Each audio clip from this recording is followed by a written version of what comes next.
Salve, salve, criaturas, tudo bem? Aqui quem fala é Kalil Neto, sou CEO da empresa Rewood. Bem-vindos a mais um Dr. Wood. Hoje eu tô com um cara aqui, gente, que eu sempre quis entrevistar, na verdade, José Paulo Galveia. José, cara, Zepa, né, que o pessoal fala, né? Obrigado por ter vindo, obrigado pela sua experiência aqui, trazer um pouco de experiência aqui pra gente, viu?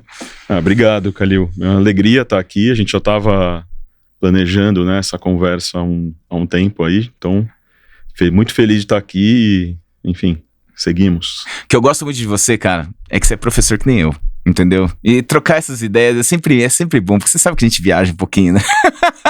Mas antes de a gente começar a trocar essas ideias, cara, eu queria saber um pouco mais sobre a sua história. Me conta um pouquinho sobre a sua história, cara. Por que você escolheu ser arquiteto?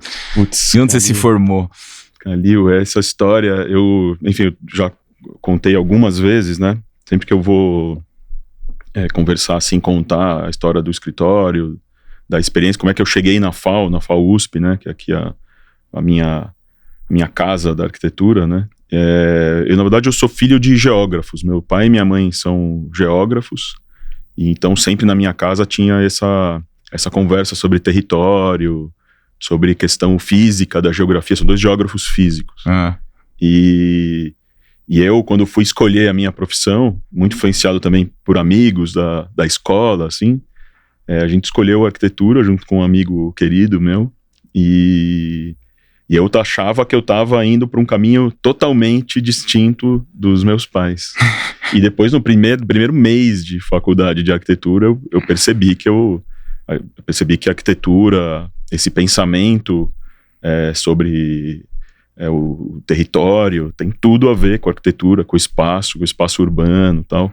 E isso depois caiu a ficha que eu, enfim, não estava conseguindo negar os meus pais como eu desejava. Eu falei, bom, tem que assumir agora aqui o meu lado geógrafo para seguir, assim. E assim foi. E foi uma grata surpresa, assim, também o curso de arquitetura, né? Você sabe, o aluno quando entra na faculdade de arquitetura, ele não sabe nada do que ele vai encontrar, né? Uhum. Então são grandes descobrimentos que você vai fazendo no curso, e eu percebi que foi uma bagagem, assim, então hoje eu tenho, assim, muita segurança em dizer que parte da minha formação como geógrafo dentro de casa, ela consegue se espelhar né, consegue transparecer nos projetos do escritório, assim, principalmente essa parte humana mesmo, né, porque a geografia física, apesar dela ter esse nome, né, tem uma geografia humana, né, mas ela também o foco dela é a parte social, né? Da mesma geografia física. Você estuda mesmo a geologia, tudo para isso, né? Então, sim. E essa é a história. E aí eu na faculdade, eu tive também uma experiência muito, assim, rica com os professores que você vai encontrando no caminho, né? Eu me considero, principalmente a minha geração, uma geração de muita sorte, assim. Porque você é formado em que ano? Eu me formei em 2004. Entrei em 98 e me formei em 2004. Uma geração que tem sorte, assim, porque os professores... a FAU tinha passado por uma renovação muito grande, então os grandes mestres que atuavam ali nas últimas décadas saíram, a gente pegou, teoricamente, um vácuo, mas no fundo a gente pegou uma renovação com professores jovens e muito dedicados. Então a gente foi quase que mimados, assim, sabe? Então, em todas as disciplinas. Então, fala que não existe sorte. Você teve uma oportunidade, o que você teve, na verdade, você soube aproveitar dessa oportunidade, né? De uma vassourinha que varre bem no começo. É exatamente isso. É exatamente isso. Enfim, é uma história, né? O curso de arquitetura, ele exige muita dedicação, muita atenção. É um curso que você não consegue fazer ele mais ou menos. Você precisa, de algum jeito ele vai te pegar. Pode não ser, você não pode ser fisgado por projeto, ou tecnologia, ou história, mas de algum jeito esse curso ele vai te pegar. Tanto que todo mundo, né, que mesmo os colegas que não exercem, eles olham para aquilo tudo que aconteceu e com muito carinho, assim, porque de fato é uma formação social, um raciocínio, né? Você aprende a pensar o espaço como uma expressão social mesmo, como a cristalização de um momento histórico mesmo e social, né? Uhum. Isso é uma coisa incrível, isso, né? E você vai percebendo essa potência, né, no curso, assim, o poder que você tem, né, inclusive, que é o que dizem, né, que a arquitetura tem o poder de prever o futuro, né, Exatamente. Você consegue saber o que vai acontecer, você consegue dizer como vai ser.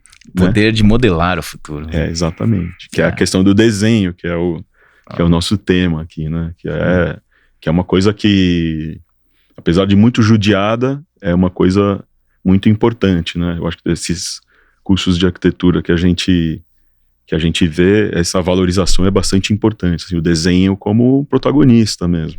Isso, boa arquitetura sem desenho, ela não existe, né? Então, é uma questão pra gente começar aqui a nossa conversa. Cara, e desenho pra mim, eu até escrevi aqui arquitetura, o poder de modelar, né, modelar o futuro, sabe? E quando eu falo modelar, não é simplesmente pela forma, mas sim também por N outras coisas, e uma das coisas que eu sempre bato são as mudanças climáticas pela escolha do produto, sabe? Eu acho que é uma grande responsabilidade quando você faz arquitetura, e tem que entender desde o começo, cara, que vocês são os caras que vão não somente, cara, prever, como você falou, né? Prever o futuro, mas também trazer a experiência para as próximas gerações. Isso vai ficar, né? Para mim, nitidamente, a gente está num momento de transição ainda, né? Eu conversava aqui com você um pouquinho antes. A arquitetura brasileira, ela é conhecida internacionalmente, né? Porque a gente tem, de fato, uma escola, a gente tem um pensamento e tem espaço. E tem território, aí voltando para a questão da geografia, a gente tem clima, a gente tem água, e a gente está começando, assim, a desenvolver a questão da estrutura de madeira, né? Então, quando eu fiz o curso de arquitetura, não se falava em madeira, não tinha curso de madeira. Eu, pelo que eu me lembro, não fiz nenhum projeto com estrutura de madeira, era uma coisa muito distante. Isso a gente está falando de 20 e poucos anos atrás, que é logo ali, é pouco. É pouco, cara, é pouco. Ver o que a gente agora avançou, né? E agora, a gente pensar que agora a gente está tendo a oportunidade de ver construções de caráter institucional, público, feitos de madeira, a gente avançou muito. Então, o que eu falo, esperem a arquitetura brasileira, porque ela vai mudar de cara radicalmente nas próximas décadas, né? Isso é uma... Assim, e essa questão, ela vai se impor, porque, assim, é mandatório pensar nisso, não tem outra opção. A gente precisa aprender a tratar o planeta com mais cuidado, com mais respeito, óbvio, e a madeira, ela tá aí para mostrar o poder dela, né? Então, evidentemente, isso precisa ser desenvolvido, né? A gente conversava aqui também um pouquinho antes sobre essa questão de como a construção em série de madeira, ela traz benefícios, né? Porque você consegue desenvolver a indústria, principalmente, e quebrar os preconceitos que tem, né, sobre a madeira. Isso acho que é uma das grandes coisas que vai mudar. Então, esperem a nova cara da arquitetura brasileira aí nas próximas décadas, que ela vai aparecer. Eu não sei que, às vezes, as pessoas que estão ouvindo, porque isso aqui fica gravado, né, pela eternidade, né, mas eles numa conferência que eu estive agora em Portland esse ano, eles falam do momento catedral, né, quem desenha a catedral não vê, normalmente não se vê a catedral no final, mas a gente espera pelo menos ter contribuído com esse desenho inicial, com essa vontade. Eu acredito que não é somente por parte de engenharia, mas também muito por parte da arquitetura e pela vontade de moldar o futuro da forma qual é mais conscientemente interessante, vou dizer assim. Quando eu falo interessante, não é simplesmente o valor da estética do produto, mas sim por um viés muito maior, não é? Eu acredito nisso também. Se você pensar que... Por que o Brasil constrói muito com concreto, né? Por que a gente se tornou uma referência nisso, né? Claro que tem toda a experiência de Brasília, né? Que foi responsável por difundir essa tecnologia, mas esse movimento, ele estava profundamente arraigado na cultura brasileira, daquele momento. E é por isso que hoje... Você vê casas populares com os desenhos do Oscar Niemeyer, né? Isso é uma coisa popular, porque a pessoa que... A experiência de fazer Brasília foi tão potente e tão, ao mesmo tempo, violenta, que as pessoas aprenderam essa tecnologia. E quando elas voltaram para casa ou permaneceram ali, eles replicaram aquilo, não só por causa da técnica do concreto armado, mas também por questões estéticas mesmo. Acho que acreditava-se que ali estava se construindo o futuro, né? Então, assim, da mesma forma que a gente se especializou, e hoje o concreto você pode fazer, né? A gente nas obras, os construtores, todos eles sabem ler uma planta de estrutura de concreto, sabe como tem que amarrar, sabe que tem que ter o ferro negativo. Mesmo a pessoa que nunca pisou numa escola, mas ela sabe isso. Como que a gente vai fazer? Aí eu pergunto para você, Kalil. Como que a gente vai fazer para essa cultura da madeira se difundir com a mesma potência? E, vamos dizer, tudo bem, essa estrutura de madeira que a gente está falando aqui, ela não se confunde com a histórica estrutura de madeira que a gente tem na arquitetura brasileira, óbvio. A gente está falando de outra coisa, é um degrau acima, né? Sem dúvida, por causa da tecnologia mesmo que envolve. Como é que a gente vai fazer? Isso é uma coisa que eu fico pensando. Quais serão os projetos, né, que vão ser produzidos aqui no Brasil, que vão criar essa imagem de que é possível fazer uma arquitetura que respeite mais essas questões sociais e ambientais que a gente está fazendo. Cara, primeiro eu queria agradecer, porque são poucos entrevistadores que fazem uma pergunta pra mim. E eu acho que isso é uma conversa. Isso é uma conversa, você entendeu? Puta, fantástico. Obrigado, cara. Obrigado mesmo, sabe? E até mesmo do que você falou da construção em Brasília, a Reúde, né? A gente escreveu um livro que vai ser lançado no final do ano. E um dos capítulos do livro, eu falo exatamente da cultura, da abordagem do concreto. E no meio do capítulo eu escrevo assim: será que se Brasília tivesse sido construído com madeira, nós trabalharíamos mais com madeira? E eu acredito nisso, sabe? Porque existe um conceito que chama o momento Eiffel. Uhum. E eu estudei muito o Gustave Eiffel, né, o Eiffel, que fez a Torre Eiffel, e lá era um cara a qual acreditava muito no aço, né? Teve a oportunidade de participar de um momento grande, que era uma coisa no meio da cidade, num lugares onde a arquitetura é uma das coisas mais valorizadas, né, o posicionamento, tá? E queria mostrar para o mundo que dava para se trabalhar com metal. E em vez de ele pegar, e aquele concurso era um concurso público, e em vez de ele pegar o dinheiro do concurso, ele falou assim: peraí, eu faço isso aqui de graça, mas eu quero 50 anos para mim. E fez a casa dele.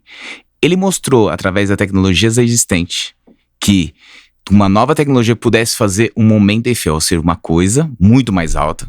Claro que é uma coisa, tipo assim, hoje não é tanto, mas você vê a Torre Eiffel, né? Você já teve a oportunidade lá. Mas é um marco ali. E construiu, através da mão de obra de carpinteiros, um elemento, a qual mostrou para o mundo que a estrutura metálica poderia ser utilizada, né, em grandes pavimentos. Né? Agora eu tive, semana passada, 2 semanas atrás, estava em Taiwan, né? E lá todos os prédios, cara, são prédios de 25, 30 andares, tudo feito em metal, com esqueleto metálico, sabe? E você fala assim, cara, é feito em metal por quê? Porque a China é um grande retentor da estrutura metálica, dos minérios, e ali eles conseguem, na verdade, construir de forma, um custo-benefício um pouco melhor, entendo eu, só vendo pelo que eu tava vendo, né?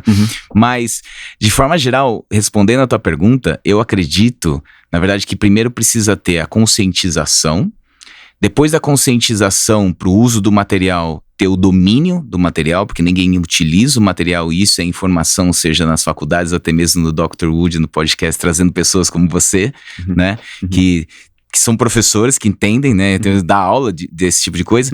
E o terceiro ponto também, trazer pontos de referências, né, como livros, que é esse que a gente está publicando, para que as pessoas tenham referências de como eu uso. E, cara, e o quarto são criar momentos Eifféis, né, ao longo de todos os lugares a qual a gente trabalha, para que isso seja uma realidade. Ano passado, quando eu fui em Portland na conferência, que eu vou todo ano, né, lá eles falaram assim: Kalil, construa lugares comerciais. Então, ano passado, eu até tava lá, eu almocei agora no Gourmet, que foi uma estrutura que a gente fez aqui da Bernardes, que é um restaurante japonês aqui do lado, né, em Pinheiros. Né, o prédio da Brigadeiro Faria Lima, eu vejo que houve essa grande mudança, porque as pessoas não perguntam mais pra mim se fica em pé ou não fica em pé a madeira, né? É sério, as perguntas vão mudando.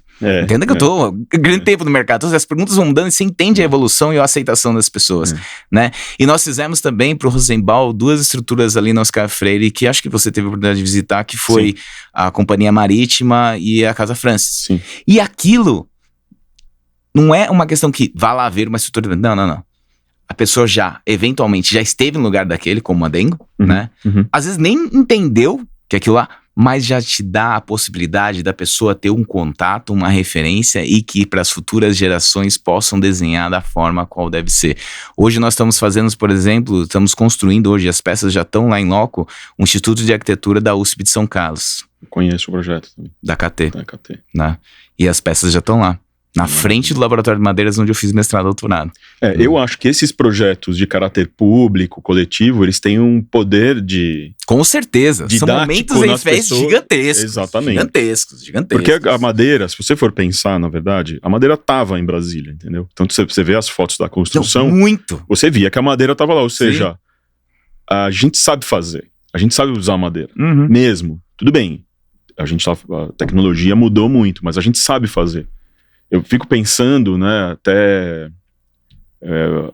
estudando arquitetura japonesa, a gente precisa, talvez, criar uma imagem desse futuro e da utilização da madeira. E isso a gente precisa construir juntos mesmo. E aí eu concordo com você de onde fazer isso. Tem que ter esses exemplos, tem que estar na faculdade, tem que ensinar a criançada a ver isso como uma potência, mas eu estudando o Kenzo Tange, o Kenzo Tange, ele foi o arquiteto japonês responsável por conceber a arquitetura moderna japonesa. E ele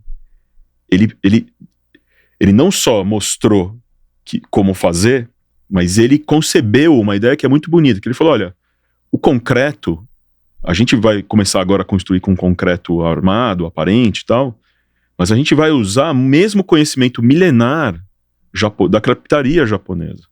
Então ele falou, isso é uma continuidade, a gente não tem uma ruptura, entendeu? Isso foi muito sábio dele dizer isso.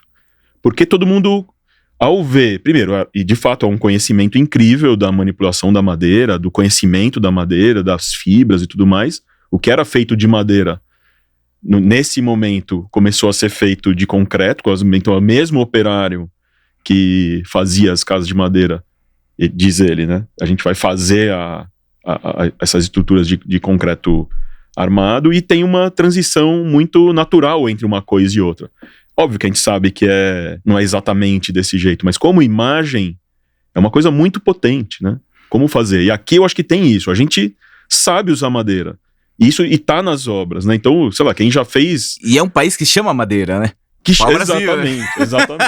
Tá em tudo, né? Então tem acho que tem aí uma certa passagem que a gente precisa coletivamente, assim, tentar construir uma ideia de que esse é o jeito seguro de fazer. Esse é o jeito bom de fazer arquitetura. E vou falar pra você, cara, construção, né? Olha, eu aprendi isso com o Michael Green, né? Estive lá em Portland em março, fui convidado pra uma festa dele, né? E eu tive a oportunidade de conhecer ele. E foi uma das coisas que eu falei assim, você não tive muito tempo pra falar com ele, mas eu falei, entendendo que um prédio de madeira é mais caro que o aço do concreto, como você faz para que a pessoa entenda que aquilo, hoje, lá, não é uma questão de ficar em pé, não ficar em pé, mas pagar mais caro. Ele vê o valor naquilo. Mas como que você faz pagar mais caro? Ele falou assim pra mim, cara, quando joga um papel no chão, te incomoda? Falou assim, cara, me incomoda, você tá sujando o mundo. Então por que construir com concreto não? É uma relação que você fala assim, cara, é a mesma coisa que você fala assim, sei lá, 20 anos atrás, 30 anos atrás, você vê a pessoa jogando papel pelo vidro do carro, e hoje você vê aquilo lá com uma morte, você quer matar o cara, você entende? Sim. Não é todo mundo que vai ver aquilo como... Tem 3 tipos de pessoa. A pessoa fala assim, isso é uma coisa normal. Ver uma pessoa jogando... Tem a pessoa que fala assim, vai xingar E tem a pessoa que vai assim, cara, ele vai pegar aquele papel e vai pôr no lixo. São os 3 tipos de pessoas. A última é a que salva o mundo. E da segunda pra terceira, constrói uma casa de madeira. Se tiver a conscientização. Então a conscientização é muito importante junto à técnica, para que ela se sinta confortável em desenhar e moldar esse futuro de uma forma correta. Se o correto for esse. Isso com certeza. Tem uma parte da conscientização, mas a gente sabe, o que move o mundo é a economia, né? Sim. De certa forma, né? Eu acho que quando a madeira... hoje ela já é mais barata e mais viável do que outras tecnologias, né? Outras técnicas construtivas. O momento é dessa virada que eu acho que vai convencer todo mundo de que é viável. E eu não sei, aí você que está mais envolvido com a indústria, quando que isso vai acontecer, assim?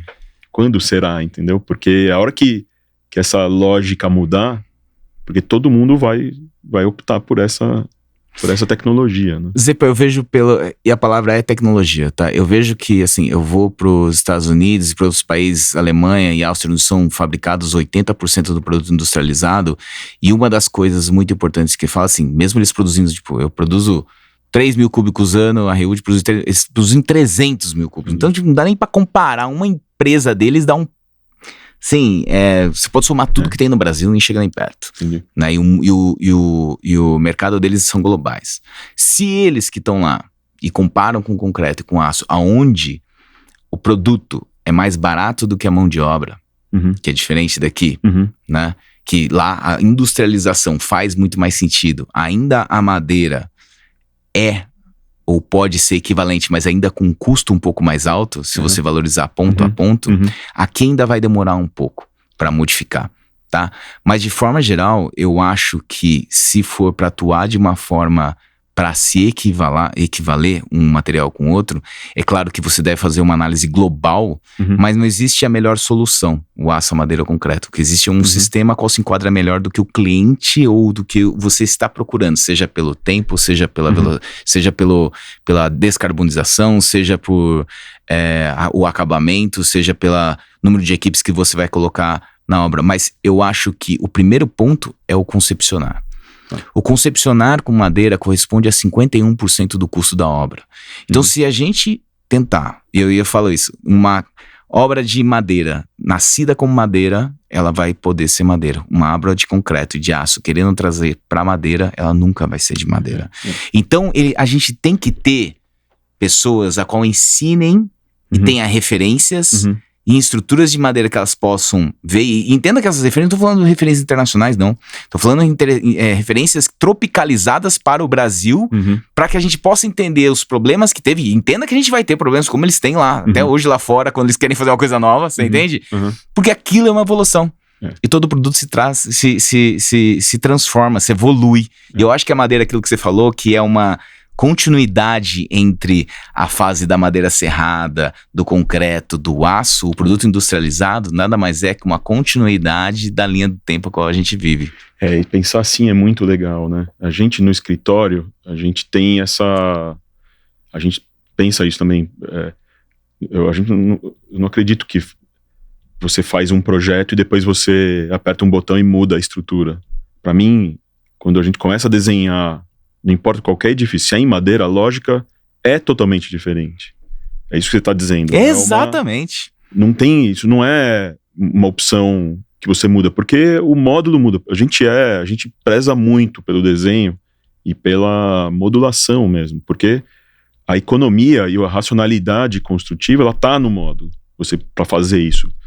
Bom, você que trabalha com isso, você sabe. Se você tem a mesma peça que se repete várias vezes, isso não é só economia. Para dizer também que a gente não está pensando só no lado econômico, não é só uma racionalização para a economia de material, mas é uma racionalização também para a economia de músculo, de braço. Então a mesma peça, quando você pensa em estrutura metálica em madeira, é totalmente diferente, porque quase que obrigatoriamente a estrutura metálica ela tem que ser montada com um maquinário específico. Dependendo da situação, a madeira muda. Então a gente... No cotidiano do escritório, a gente tenta sempre tirar uma expressão específica da relação daquele material, da história daquele material, aí no caso da madeira, com aquele programa. Então, se muda o material, muda o projeto. Não tem como fazer isso. Eu já vi, assim, algumas vezes projetos que mudam de estrutura, não consegue manter a mesma coisa, porque a lógica é totalmente diferente. A altura das vigas muda. Então, isso é uma coisa interessante, assim, de aprendendo a usar esses materiais, né? E principalmente a madeira, porque também tem uma coisa, né? Mesmo para os arquitetos, engenheiros que trabalham com isso, a materialidade das coisas é importante, né? Então, todo mundo já viu, assim, um pilar de concreto, né? Você sabe como é que ele é, mas você não consegue dimensionar o peso dele, né? O mesmo pilar, ele pesa 2, 3 toneladas, você não consegue ver isso, porque ele fica ali estático. Agora, um pedaço de madeira é o mesmo pilar, do mesmo tamanho. Você já viu um toco de madeira, entendeu? Né? Você já viu lá na obra que a gente fez junto. Sobra um pedaço de madeira, você carrega aquilo. É totalmente diferente isso.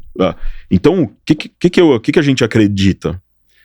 Você precisa entrar em contato com esse material, você precisa experimentar ele. Por isso que eu estou dizendo que eu acho que a gente está no começo de uma transição. Sim, concordo. Porque tem muito a fazer ainda. A gente precisa mexer muito, você precisa tocar na madeira.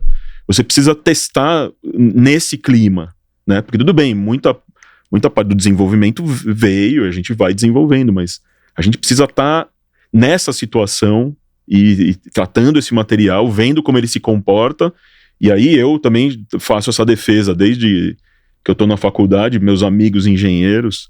Para mim, a engenharia brasileira também é a melhor do mundo, em todos os sentidos, porque ela é super flexível. Ela consegue fazer muita coisa com tecnologia de baixo valor agregado, o que é uma virtude na situação que a gente encara aqui no Brasil. Eu também confio muito nos nossos construtores, apesar dessas tecnologias serem muito, em geral, muito baixas, mas esse diálogo e a engenharia brasileira preparar a estrutura para ser realizada em qualquer condição como a gente tem, para mim é uma virtude isso. Então, isso é uma coisa que eu também aprendi na faculdade.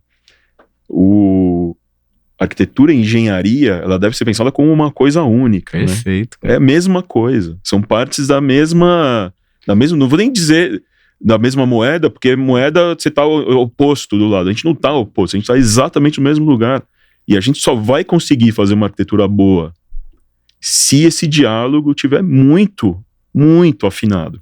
Então isso eu queria também dizer, assim, que a gente já trabalhou junto, agora eu já posso dizer, né, que eu confio muito na engenharia brasileira. Ela tem essa capacidade realmente de se aliar à arquitetura para fazer esses espaços sociais que a gente concebe de uma maneira muito versátil, né? Eu estou falando aqui com você, mas outros engenheiros, né? Tem o Rafael, que fez já algumas casas com a gente, da MR2, o Miguel Maratá, que está sempre com a gente, né, da Maratá Engenharia, vocês da Rewood. Então todas as casas, todos os debates assim, vão dando clareza desse caminho que a gente tem que seguir, né? Então, enfim, eu aproveitar o espaço para fazer essa Não, mas, cara, eu acho perfeito. Eu falo muito isso, cara. Eu falo muito isso, que em algum lugar, em 1800, a gente se perdeu entre engenharia e arquitetura e ainda tem aquela rixa que, cara, se os dois não andar junto, cara, é o que vai acontecer. A indústria vai fabricar materiais onde não devem ser colocados no lugar, tentando imitar outra coisa. E isso só encarece, sabe, só desvaloriza o que o próprio engenheiro ou arquiteto tende a oferecer. E fazendo coisas baratas, com soluções criativas. Assim, inacreditável. Inacreditável. É uma evolução que você não quer ter. A evolução não é sempre pro bem. Você simplesmente evolui. E você sabe muito bem também que uma obra bem acabada, ela é quase que um milagre, assim, né? Sim. Uma obra, quando você vê uma coisa acabada, que você vê a qualidade, né, da construção, você vê que teve ali dedicação das pessoas trabalhando, isso é muito incrível, porque são muitas dificuldades que você enfrenta, né? Não é... A gente está falando aqui do desenho, né? Fazendo o elogio do desenho como essa ferramenta fundamental para a gente conseguir pensar as coisas, né? Quantificar, prever o futuro, dizer como vai ser, mas não acaba ali, né? Então esse desenho como esse princípio que tem que ser, obviamente, bem concebido, né? E depois todas as dificuldades de uma obra, né? Esse ambiente, né? Que você precisa comunicar bem, você precisa fazer com que todos os envolvidos estejam no mesmo compasso, né? Isso é uma coisa incrível. Então, ver uma obra bem acabada, como a gente tem visto aí agora, várias ficando prontas, né? O MASP, o projeto lá do Gustavo no Tocantins, são obras que você precisa realmente pensar, porque é um milagre, né? É um milagre, porque tudo tem que confluir para esse mesmo objetivo, né? Então, enfim, é muito legal. É uma evolução, né? É uma evolução. Mas, cara, continua a tua história, vai. Pode ser, não, mas é que a gente fez esse pequeno desvio. Cara, mas achei fantástico, achei pequeno desvio. Cara, se puder, eu podia continuar falando isso o dia inteiro aqui, cara, sério mesmo. A gente adiciona uma hora. Não, e eu também queria mencionar, né, essa questão da formação da faculdade de arquitetura como esse ambiente que você vai criando as suas próprias éticas, né? Você vai construindo um universo, né? E eu acho que isso talvez você não consiga viver duas vezes, né? Esse momento da primeira formação, ele é muito marcante, né? Porque se você realmente, essa ideia da formação como tomar forma de alguma coisa, né? E eu também tive essa oportunidade de, no curso, encontrar um professor, que é o Paulo Mendes da Rocha, que... Nossa, deve ser um sonho ter uma aula. Cruzei com ele não era meu professor, então oficialmente eu não tive aula com ele, porque ele já estava se aposentando no ano que a gente entrou, era um dos mestres que estavam se aposentando, né? Então o Gasperini, o Fábio Penteado, o Abraão Sanovics, o Eduardo de Almeida, eu não tive aula com esses grandes mestres da geração que veio, que imediatamente anterior à minha. Mas o Paulo estava ali, a gente sabia que ele ia se aposentar, ele dava aula no terceiro ano, e a gente viu aquele personagem, assim, e era 98, ele ainda, como eu posso dizer, ele obviamente já era reconhecido como um grande arquiteto, mas ele estava ainda, os grandes projetos institucionais que a gente conhece ainda estavam por vir. Uhum. E eu e um grupo de colegas, a gente sacou o Paulo, assim, como posso dizer, não sei. A gente começou a pegar os livros na biblioteca, ver as coisas que ele falava, e a gente começou a ver que ali tinha, não só eu, né, óbvio que não é uma exclusividade, mas naquele momento que você entra aí a faculdade, né, a arquitetura, na verdade, é um grande espaço vazio a ser preenchido, a gente viu que ele tinha essa presença mesmo, e a presença dele no curso era muito importante. Então eu tive que negociar com o professor do primeiro ano para eu poder sair para frequentar as aulas do terceiro ano, que era onde o Paulo estava ensinando. Então eu fazia rapidamente no começo, era aula de estúdio, né? Então era bastante longo. Fazia as coisas do primeiro ano rapidamente, assim, não tão bem. Meu professor, nesse caso, o professor ele teve ele percebeu o momento, que é o Eduardo Jesus Rodrigues. Ele falou, Zé, faz as coisas, você não pode não fazer o exercício que a gente está aqui para fazer. Faz e vai lá fazer, vai assistir a aula do Paulo. Tinha um trabalho para fazer do primeiro ano, que era fazer uma maquete de um projeto de alguém, assim, que vocês podiam escolher. Eu escolhi para fazer uma casa do Paulo. E eu tive essa oportunidade de ficar escutando ele. Óbvio que eu estava totalmente perdido, né, primeiro semestre do curso, mas os amigos aí do terceiro ano também me acolheram, assim, de certa forma. Então eles me serviam como guia, assim, para entender aquele personagem dentro do curso, né. Óbvio que ele estava saindo, ele estava se preparando, então todas as falas dele já eram de uma pessoa que estava encerrando esse ciclo dentro da universidade, e que depois, obviamente, veio tudo que a gente conhece, né? Os grandes projetos, ele estava fazendo a Pinacoteca naquela época. Então eu vi no jornal, assim, eu lembro disso, da minha mãe recortar o jornal e falar, não é o seu professor? E fazendo a Pinacoteca, então aquilo me aproximou dele. E foi muito curioso depois disso, porque logo que eu me formei, também buscando oportunidade, eu já, como eu tinha dito, eu sou, a minha formação no ensino médio é Waldorf, né? Então a gente aprende muito a usar a mão, fazer as coisas. Então maquete para mim na faculdade era uma delícia fazer, era fácil fazer. E logo que eu me formei, o Paulo me chamou para fazer maquetes, assim. Então a primeira oportunidade que eu tive foi uma Bienal de Arquitetura, que precisava fazer uma sala do Paulo, então precisava fazer as maquetes da sala do Paulo, e eu entrei para colaborar com a equipe, e aí é que eu conheci os colaboradores do Paulo, né? Então eu conheci o Eduardo Colonelli, o Piratininga, o MMBB, o Metro, toda essa turma que está imediatamente acima de mim, e foi muito divertido. E não só isso, né? Você aprende as coisas, como a arquitetura ela vai nascendo, às vezes de umas situações que você não espera, né? Porque a gente pensa que, às vezes, né, que fazer a maquete, né, é uma coisa menor dentro disso, mas dentro desse grupo que eu falei agora e do Paulo, eu não era qualquer coisa.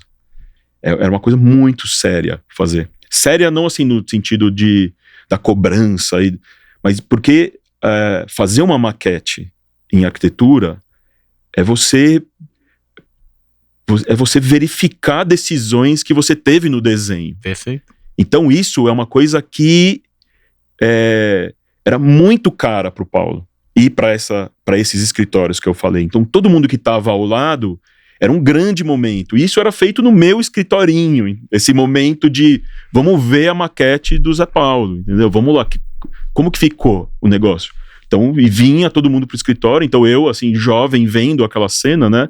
Vendo lá ali o Zé Armênio, a Renata Semin, o Gustavo, o Martim, né? Todos esses arquitetos que trabalharam ali com o Paulo, vendo eles em ação e mudando o projeto por causa, às vezes, de decisões de maquete que eu fiz que davam um caminho construtivo, espacial, né? Às vezes você muda uma coisa ou toma uma decisão para fazer uma coisa. Então isso foi, nesse começo de carreira, uma escola, assim, sabe? E veio, né? Todos os diálogos, né? Do Paulo. Quem conheceu o Paulo, todo mundo sabe, ele era um cara, assim, uma referência que ele não relaxava, entendeu? Ele sempre, quando eu estava na presença dele, assim, salvo raras exceções, ele sempre se comportava como professor mesmo. Então ele sempre se preocupava com o que ele ia dizer, que ele estava falando, nunca tinha um momento assim mais assim, que era totalmente largado, sabe? E isso, quem estava perto sabia disso, entendeu? Sempre ele queria elevar o nível da conversa para um nível intelectual bastante alto, não importa quem seja, não importa. Quem já foi em obra também com o Paulo sabia disso, os diálogos que ele travava com os operários da obra eram sempre, ele sempre estava analisando o contexto que ele estava, e disso ele tirava conclusões, então, ou seja, é um cara assim que não relaxa, ele está realmente mergulhado na coisa da arquitetura, né? Que é uma coisa que você também sabe, assim, Cara, tu entra na construção, você mergulha de cabeça, de olho fechado naquilo, e você precisa ser assim, né? Então essa referência para mim, assim, foi uma coisa muito positiva, que me abriu muito a cabeça para questões da cultura brasileira mesmo, de entender a arquitetura como um reflexo, que é uma coisa que eu disse aqui no começo, né? Como um reflexo da sociedade que a gente está mesmo. A gente precisa saber ler a nossa sociedade para conseguir fazer esses objetos, né, que vão ficar aí, né, e com todo esse esforço e tudo mais, né. E aí você vê o significado do que a gente está falando aqui sobre a madeira, né, como que vai ser essa forma, né, como que você concebe essas formas para ter esse espelhamento na sociedade que a gente está, né. É por isso que eu acho que eu prezo, você falou do projeto do IAL, e eu mencionei aqui o projeto do Tocantins, como grandes feitos mesmo, né? Porque o poder didático disso, ele vai moldar as coisas, né? Então, ter uma instituição como essas, né? A USP ou a Fundação Bradesco, no caso, que dizem assim, a gente vai tocar, ou como está acontecendo com o Sesc agora, né? De vamos fazer o projeto de madeira e a gente vai ver o que vai acontecer. Né? Então desenvolve, a indústria desenvolve. As pessoas veem que é possível fazer, que é seguro, como você disse, né? Pô, mas não queima. Como que... Não, queima, mas é melhor, né? Queima melhor que o aço. Everything burns. Queima melhor que o aço, resiste mais, né? Até essa chave virar, enfim, tem chão ainda, né? Puta, mas cara, que fantástico isso, cara. E... Vou perguntar pra você uma coisa, até totalmente fora, mas essa chance que você teve, essa oportunidade que você teve de viver isso, né? Não somente conhecer, como a gente... Cara, eu li bastante sobre o Paulo. O Paulo, pra mim, foi sempre uma grande inspiração. Tem muitas frases que ele fala que eu coloco no livro lá, porque eu acho que é fantástico o jeito que ele proporciona as coisas. Como isso te ajudou hoje a concepcionar? Olha, isso são...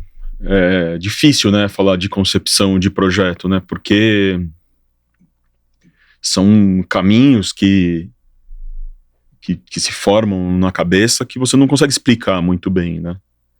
Mas, para mim, a influência do Paulo, e não só do Paulo, né, e de outros professores que eu tive na faculdade, né, posso citar aqui o Antônio Barossi, a Helena Ayub, é colocar a pessoa no centro, colocar o ser humano no centro, né? Tô até aqui me apropriando de uma frase dita pela Vanessa Grossman, agora, com essa exposição, né, que teve do Paulo lá em Portugal, né, sobre a obra do Paulo, lá da Casa da Arquitetura, e ela fala isso, porque às vezes você erroneamente vê a obra do Paulo e entende ela como um brutalismo, que é uma coisa pesada, que está muito centrada nos materiais, na técnica, tem esse viés, mas ela serve a escala humana, ela serve o corpo. Então, e outra coisa, que eu acho que é o mais importante dessa arquitetura, ela serve para fazer esses espaços de encontro, de reunião, para condensar as pessoas. Então, toda essa arquitetura que vem dessa escola, ela tem esse caráter, que é pensar os espaços públicos, mesmo quando isso não é o tema, né? É por isso que as casas desse grupo, essas casas da arquitetura brasileira, eles têm esse caráter, porque está sempre pensando a casa como essa célula política mesmo, ali, onde você, gestado, né, e ensaiado, né, todas as questões que vão acontecer no espaço público. E aí, quando isso ganha mesmo, os arquitetos que têm a oportunidade de fazer edifícios públicos, isso ganha uma escala, né? Que é o caso mesmo, assim, o MUBI, né? Que é, para mim, um dos grandes projetos que a gente conseguiu, que a nossa cultura conseguiu produzir, né? Mesmo cercado, a potência dele como espaço público é uma coisa muito evidente. Você consegue realmente ver como aquilo consegue costurar as cotas de forma a potencializar esses lugares de encontro. Ali sim, a estrutura ela está totalmente a serviço da sociedade. Assim. Então, se você vai lá e você fica impressionado com o feito de uma laje de concreto de 60 metros de vão e 2 metros de altura e 16 metros de largura, só pela técnica, isso não faz sentido nenhum, né? Nenhum. Porque aquilo tá lá por uma razão muito específica, que ela é poética também, mas ela é política, que é criar esses espaços, né? E eu acho que né, voltando para sua pergunta, agora de uma forma mais objetiva, o que isso me trouxe, né, como carga? Eu acho que é justamente isso, né? Nesse momento que a gente está assim, vivendo super complexo, social mesmo, eu acho que essa arquitetura ela dá esse norte, assim, de que você tem que pensar as coisas para construir esses espaços de democracia mesmo, né? Esses espaços onde as pessoas vão poder se expressar com liberdade. E isso é a nossa arquitetura, Kalil. Ela é assim. Nossa arquitetura é nossa engenharia. Cara, mas lindo isso. Ela cara. é isso, entendeu? Ela é esse espaço potente. É por isso que qualquer pessoa do mundo, mesmo da América Latina, que é a mesma raiz, vem para cá e fica absolutamente espantado com a potência dessa arquitetura, né? As nossas praças, né? Os nossos parques, né?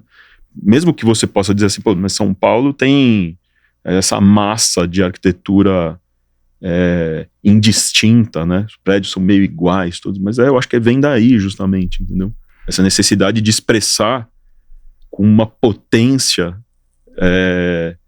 essa espacialidade, esse desejo de transformar os espaços numa coisa habitável, né? É por isso que às vezes você faz casa e tem lá a tal da praça dentro da casa.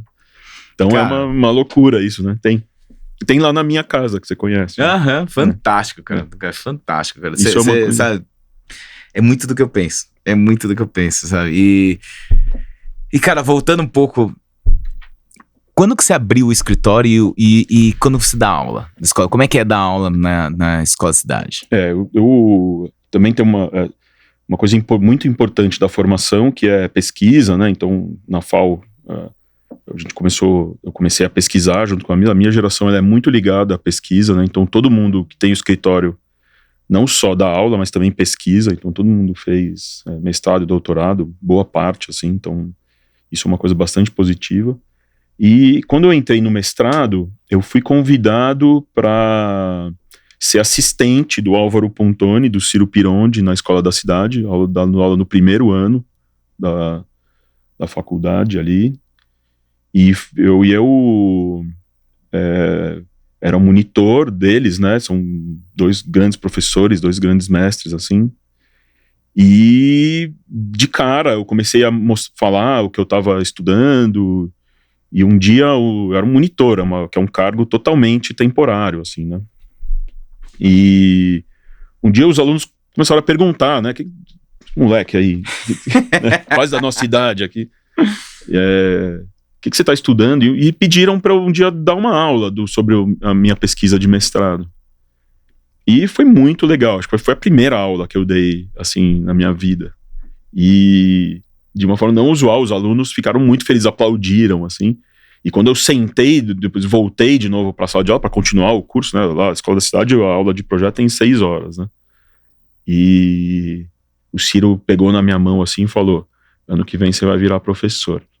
E aí isso foi uma grande coisa, assim. Que legal. Né? E você sabe, o curso da Escola da Cidade, ele é um curso muito especial, porque ele é um curso compacto. Ele nasceu de uma visão... Isso é a minha opinião, tá? Depois de ter estudado e dado aula lá, né? Ele é um curso que tem uma raiz latino-americana muito forte. Então, no Brasil, ele é o curso que agrega esses personagens, assim. Então, sempre tem alguém da América Latina por ali. Essa semana agora também parecia o Itamaraty, a Escola da Cidade. Então, sempre...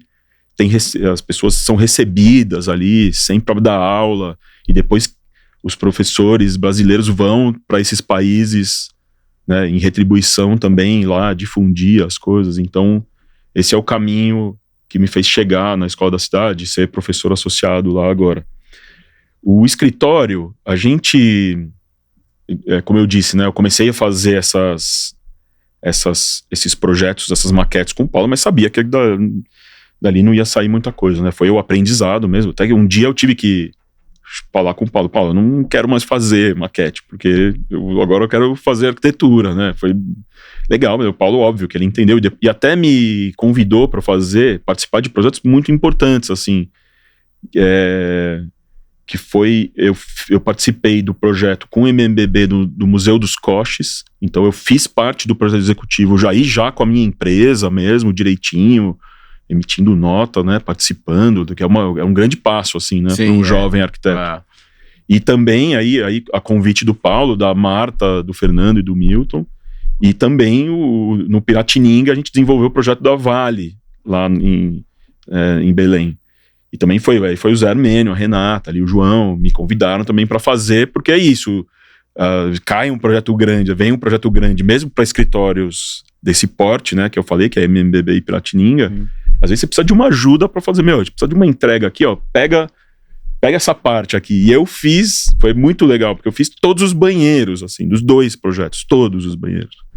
E no escritório e tal, aí eu já tinha equipe, a gente começou a fazer. E aí eu acho que foi um passo natural querer E aí eu agradeço, sou muito grato a essas pessoas, né? O Zé Armênio, a Renata, mesmo o Milton, a Marta, porque eles me passaram a ver em mim, não só como aquele jovem arquiteto que está ali terceirizando e que antes fazia maquete, mas eles falaram, esse cara vem ser sócio, entendeu? Sim, sim. Vamos fazer Fantástico, junto mesmo, fantástico. pau a pau, né? E aí foi o caso de projetos que eu fiz com o Piratininga.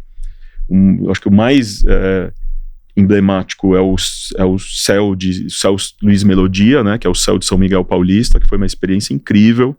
Participar daquele momento da Prefeitura de São Paulo, fazendo os céus, né? Que é um condensador social mesmo, que vem de toda essa herança nossa, do Anísio Teixeira, que quem concebeu foi na gestão da Marta, né? O Alexandre Delijaikov, o Vanderlei Ariza e o André Taquia. Então foi assim, uma experiência muito importante estar junto com o Piratininga fazendo isso. E o MMBB me chamou para fazer o concurso do Pavilhão do Brasil, aí que a gente teve a enorme felicidade de ganhar o concurso, né, e construir o Pavilhão do Brasil na Expo de Dubai. Meus parabéns. Eles me chamaram, eu sou muito mais novo e inexperiente que a Marta e o Milton, e eles me chamarem para fazer junto, assim, é de uma generosidade, assim, que, enfim, não tenho que me explicar, assim, como ter feito isso, sabe? Então, é uma coisa que eu sou muito grato. Isso me fez ter coragem também para enfrentar coisas próprias, mas a gente continua fazendo parcerias, enfim, você sabe como é que é Sim. a arquitetura brasileira, ali paulista, desse centro, assim, porque fica todo mundo meio junto, né? Então os concursos que você faz junto é sempre um grande aprendizado, assim. Então é essa história, assim, do escritório. Então é isso. Cara, mas pra mim, dentro das referências que eu tenho, a Vila dos Melos, que foi que vocês ganharam, pra mim aquilo foi uma grande referência, porque não é dizer, tipo assim, porque eu acho que eu vi aquilo lá sem te conhecer, ou nem associei a isso, sabe? Associei a você em si. Mas pra mim aquilo lá foi sempre uma grande referência de utilizar a madeira da forma correta, no lugar legal e bem desenhado. Até, cara, te parabenizo por aquele projeto, porque pra mim aquele projeto ainda é Puta, pra mim é uma referência. Olha, cara, são referências que eu leciono no dedo, cara. Sério mesmo, cara. Pra mim é bem legal. Não, é sério mesmo, cara. Porque eu acho que assim. E é um projeto que é antigo, né? Não é um projeto novo, sabe? E naquela época que tava, tipo assim, a madeira ainda não era uma coisa consolidada como é hoje, como a gente mesmo comentou. Cara, ali eu vi um futuro. É muito legal você citar esse projeto. É um projeto que a gente gosta muito no escritório. Infelizmente ele não foi feito. Foi um concurso organizado pela escola da cidade, com um empresário, né, o Ricardo Semler, para fazer era para ocupar um vale mesmo ali em Campos do Jordão. Olha, foi um concurso bem difícil, teve muita competição, muita gente boa, acho que foram mais de 50 entregas, pelo que eu me lembro, e foi um concurso em 2 fases. Então o concurso, eles selecionavam 10 para ir para uma segunda fase, e aí a gente ganhou, junto com outros 4 escritórios, o direito de assinar o contrato, desenvolver esse projeto. E aí eu acho que vai bem nesse caminho da modulação que eu falei com você. Não, é perfeito. De entender a madeira. Muito legal. É porque eu também uma coisa que eu queria comentar com você, Calil, porque pra mim a arquitetura brasileira, ela sempre tá num caminho, a boa arquitetura brasileira, ela vai num caminho do uso racional da matéria, do material. E pra mim, às vezes eu vejo uma arquitetura europeia, às vezes você vê que a madeira, ela passa o volume de madeira, às vezes aplicado, ele passa um pouco da estrita necessidade de estruturar aquilo. Para mim, quando eu vejo vários projetos, né, vários da REUD, tem esse uso racional da madeira, de tentar usar o mínimo, a seção mínima, para vencer os maiores vãos, né?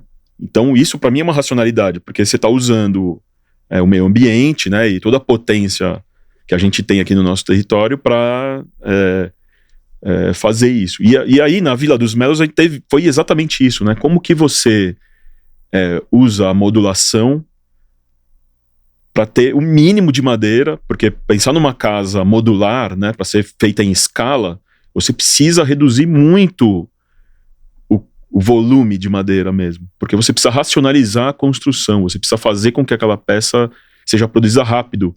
E quanto mais da mesma peça feita, melhor, né? Então, às vezes, até você pode aumentar um pouco uma sessão, mas se ela for igual, se ela se repete várias vezes, a conta fecha, né?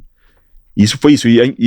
Então, a história da Vila dos Melos é essa. Infelizmente, o projeto não foi para frente, mas estamos trabalhando para retomar. E é uma coisa que eu queria ouvir de você também, assim, porque é uma coisa que eu sempre... Não sei se essa imagem tá certa, assim, mas eu acho que é uma coisa muito nossa isso, dessa imagem de tentar usar a seção mínima para alcançar os maiores vãos. Então, às vezes, você vê a estrutura de madeira no Brasil, ela é muito leve, né? Ela não usa a madeira como como um revestimento mesmo, né? Em alguns casos, pelo menos essa arquitetura que eu admiro, que eu acho que enfim... Cara, assim, em termos de racionalização, vou falar pra você que até mesmo o que você acabou de falar transcreve muito a sua casa. Uhum. Tá? A sua casa, pra mim, foi uma teia de aranha que ali a gente teve que fazer o negócio funcionar, e pra mim aquilo lá é um case de engenharia, mais de engenharia do que arquitetura, mas não foi um arquiteto que desenhou e é difícil. Você vai falar assim, essa casa é de um engenheiro, você entendeu? É mais um caso de um engenheiro do que uma casa de arquitetura, tá? Mas quando você fala em racionalização, principalmente de material, principalmente de madeira, quando ele fala no sistema Massive Timber, ele nasceu através da massa e seu uso, onde o objetivo principal dele é referente à descarbonização. Uhum. Então, quando você vem com uma racionalização do produto em si, madeira, e vindo de um conceito de massive timber, não madeira maciça, mas sim madeira massiva, vem com a vontade de descarbonizar o máximo possível. E aí eu pergunto pra você, e aí a definição de racional. Você entende? O que é ser racional? Quando você fala em racional, pra mim, não é simplesmente o uso menor do produto em termos de buscar financeiramente ou até mesmo o uso máximo do produto de madeira para você descarbonizar ou usar uma... Não, racional é atender ao que você quer, pela experiência qual você quer passar, seja ela pelo uso maior ou menor da madeira, onde eu atendo a essência a qual está sendo desenhado, que é o arquiteto, para mim. Entendi. Então a racionalização, quando a gente tenta buscar, na verdade, o melhor custo-benefício, entendendo que o nosso material é caro, quanto mais cúbico eu coloco, eventualmente não vai ser financeiramente mais palpável, mas não é essa a ideia. A ideia é propor soluções e propor a conversa junto à arquitetura, trazendo a essência, entendendo ela, para que eu possa propor soluções que se enquadram dentro da experiência que você quer trazer. Então toda vez que você me apresenta um projeto, cara, eu prefiro primeiro ver a tua cabeça, ver o que você quis trazer, pra eu pensar racionalmente o que você quer. Entendi. Pra mim é isso, você entende? Então assim, você fala assim, não, vamos tirar o máximo do máximo da madeira. Cara, às vezes o máximo da madeira, você tá indo contra o que o produto de Massive Timber tá fazendo, mas não é esse o objetivo, não é nem... O teu objetivo não era descarbonizar o mundo, seu objetivo não era usar... Às vezes o teu objetivo era usar o mínimo do mínimo, mas não é isso. Entendi. Quando eu leio, eu vejo, eu tento trazer o que você quer. Ou seja, cara, eu quero a estrutura mais esbelta possível aqui, porque eu quero utilizar a viga vagão, eu quero utilizar a maior tecnologia de engenharia. É o que eu tenho como objetivo e tento trazer. Não, e deu pra sacar isso, né? Você falou aí da minha casa, né? Até pro público aí saber, né? A gente teve essa experiência...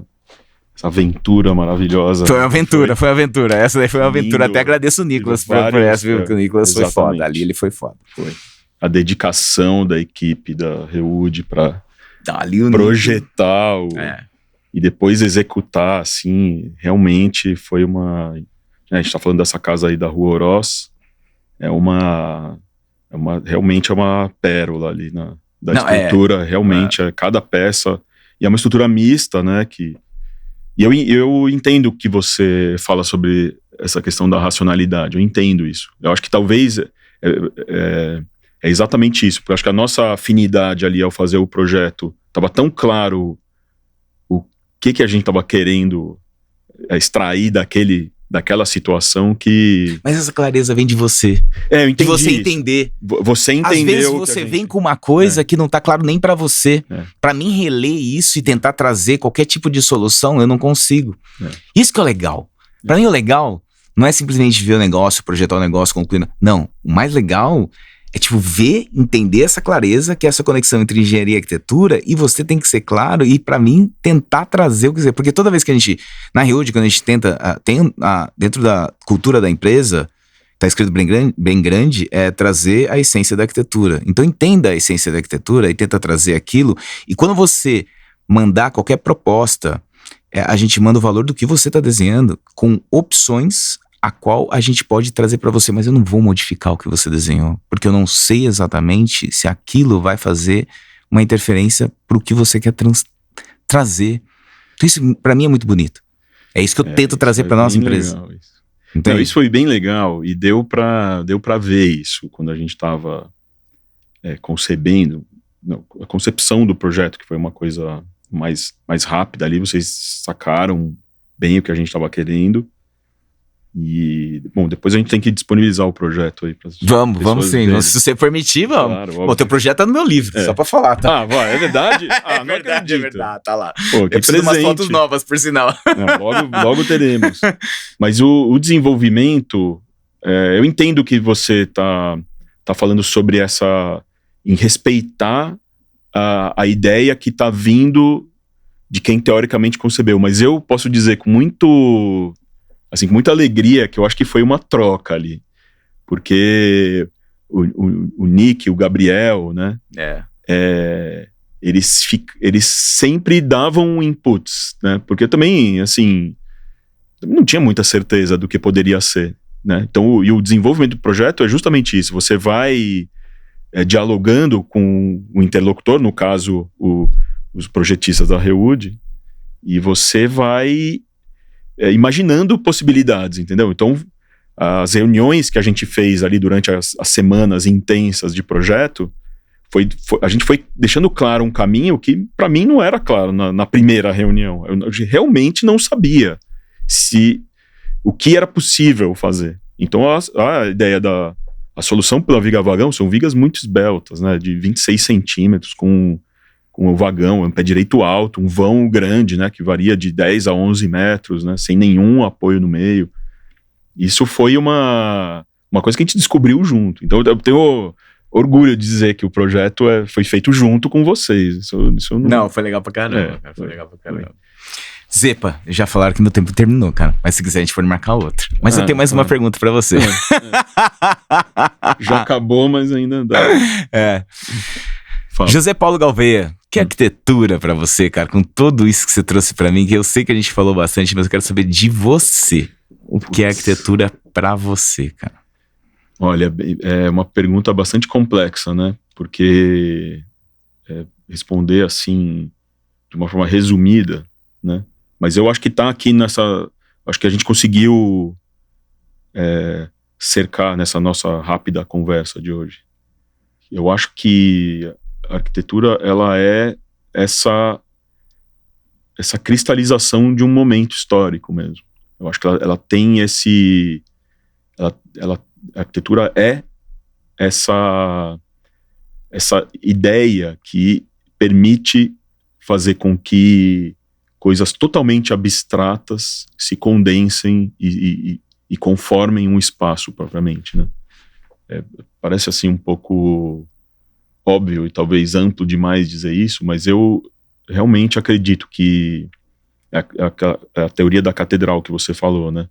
Que a gente está cristalizando um pensamento no espaço, né? Nesse tempo aqui, e que ele vai continuar agindo aí por muito tempo socialmente, né? Então, eu realmente acredito nisso, assim, que a arquitetura é isso e tem esse poder mesmo, sabe? De pegar todas essas lógicas que a gente vai criando, né? Seja estruturais, econômicas, ambientais, né? Políticas, né? Que a gente vai tentando juntar nessas estruturas espaciais que a gente imagina, né? Então isso tá a beleza da coisa também, né? Porque você precisa, para fazer arquitetura, talvez você não precisa estar totalmente focado em arquitetura. E aí eu acho que é a virtude todos os arquitetos que eu falei aqui, colegas, né? Desde os mais jovens até o próprio Paulo, que a gente falou, Isso não é... A arquitetura, tudo bem, ela é legal, a gente tá fazendo ela, mas na verdade você tá pensando em outras coisas, né? Ela é o meio para dizer as coisas que a gente tá fazendo, né? Então esse pensamento mais amplo, generalista, assim, é uma coisa que eu defendo bastante, assim. E aí, contato com vocês, enfim, só amplia os horizontes, né? Então, eu realmente acredito que a arquitetura tá por esse caminho aí. Se você tá muito aficionado com a arquitetura, talvez não seja esse o caminho. Fantástico, cara. Cara, queria muito agradecer pela sua conversa, muito pelo seu tempo mesmo, cara. Eu que agradeço vocês, enfim, já tinha esse projeto há muito tempo. Eu faltei uma vez, enfim, mas... E pela oportunidade de fazer parte dessa sua história, cara. Não, e eu que agradeço fazer parte da história da Rewood. Depois me conta o direito do livro, aí agora eu fiquei... Pode deixar. Valeu, gente. Espero que você tenha gostado aí da conversa. Se inscreva no canal. Grande abraço, dá um joinha. Até mais.